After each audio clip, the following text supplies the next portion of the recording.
Last year, the tech industry spent well over $300 billion investing in generative AI, with Amazon alone contributing $100 billion to that figure. Now, certainly with this much money going in, you'd assume that AI was providing a tremendous amount of value to the general public, but that couldn't be further from the case. I'm not going to say that AI doesn't have its merits. It's been a game changer for programmers worldwide, and in fields like non-fiction writing and research, it can be a tremendously helpful tool. But it's important we realize how ridiculous AI is as a concept everywhere else.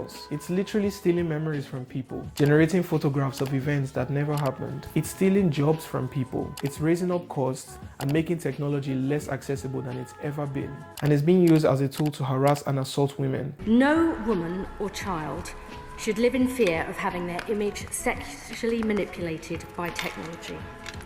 Yet in recent days, the Grok AI tool on the social media platform X has been used to create and share degrading, non-consensual, intimate deepfakes, amongst many other crimes. And to facilitate all of this chaos, an unfathomable amount of data that the AI industry wants you to believe is being stored in some abstract concept called the cloud is actually being kept in large data centers around the world, feeding off of their power supply and driving up electricity costs for the neighboring residents, all while siphoning more water than the entire bottling industry consumes per year just to keep these servers cool, leaching off of the planet and polluting it for good measure. And for what?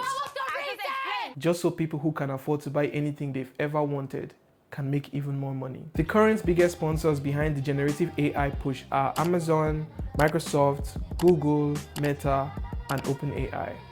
So, billionaires, people who don't have the world's best interest in the slightest. You would prefer the human race to endure, right? You're hesitating. Yeah, well, yes? I don't know. I would, this is a long hesitation. This is a long hesitation. There's so many. And why do you think they're making such a desperate push for generative AI?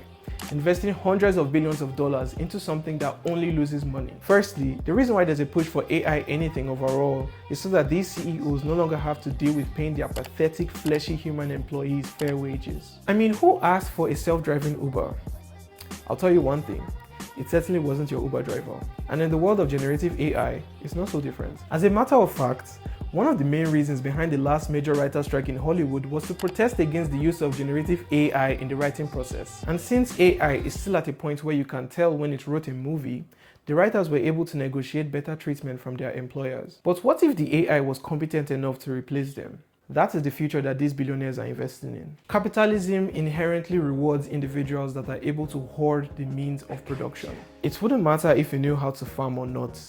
If you owned all the farmlands, you would be the wealthiest farmer, because every other farmer would make use of your property and pay you for doing so. We live in an attention economy where the content that keeps people watching is able to generate billions. The only problem, however, is that that content is being made by independent humans for the most part, and the billionaires don't like this one bit.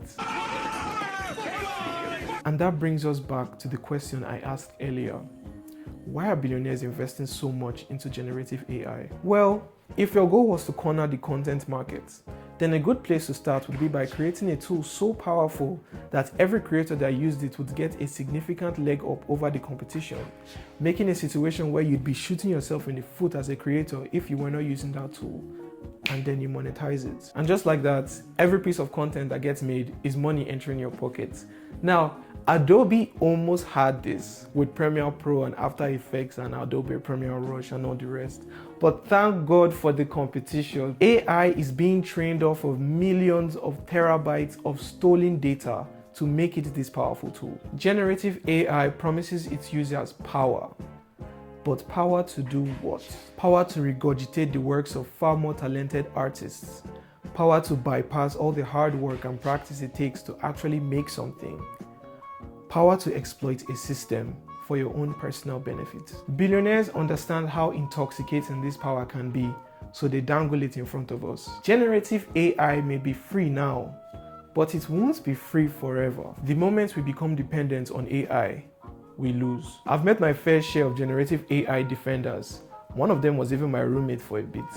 And something they all have in common is a lack of appreciation for art. To them, it's just another grind. another hustle that can make them money. Even the online discourse around generative AI echoes this sentiment. It's always, look how much less money or time I spent making this, or look how much easier it is. It's never, look what this means to me. What emotion of yours is being expressed through AI slop? None of it. At no point is there any creative input from you. Honestly, the term AI art is a bit of an oxymoron because art expresses. AI, on the other hand, regurgitates a Frankenstein monster of ideas that were stolen from artists that didn't even know each other. I'm all for encouraging people to express themselves, but if your art is just a prompt fed to an algorithm full of stolen content, then I legitimately find that repulsive. AI is a growing parasite, propped up by the biggest parasites of all. It does not benefit us in any way proportionate to how much it takes away from us. It's literally destroying the planet while stealing from creatives, and the reason is just so you can make this. The scale is unevenly balanced. Like my dear friend would say, capitalism is a cannibalistic monster that wants to eat itself and the people that uphold it.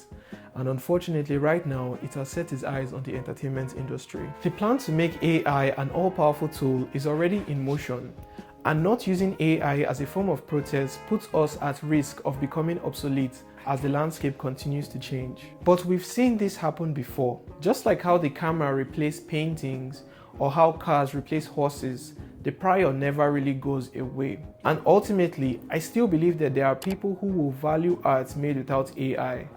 People who understand that there is no art without humanity. Hello YouTube, my name is Alexter Alexander and this is my take on generative AI towards the field of fashion. Fashion, like every other art form, is a deep representation of the inner world of whoever desires to express themselves. Every choice of material, down to leather, cotton, denim, silk, it kind of passes the message. It's like choosing to say without speaking. Maybe you decide to wear leather and all black or pink. It represents something. Pink for softness, leather for vulnerability, or rather for protection of vulnerability. Black for, being subtle, being modest. Black is a very modest color. And these are things that AI is definitely supposed to know, but it can't necessarily choose because they aren't conscious enough to know the state of mind the person who generates, a look from it or prompts a look from it can't necessarily generate the state of mind or consciousness the person has. This particularly is the loophole that comes from relying on technology, on something that's deeply personal or something that is supposed to be personal in order to strike a particular feeling in others. Generative AI is definitely good for replicating an ingredient, but you can never copy the source.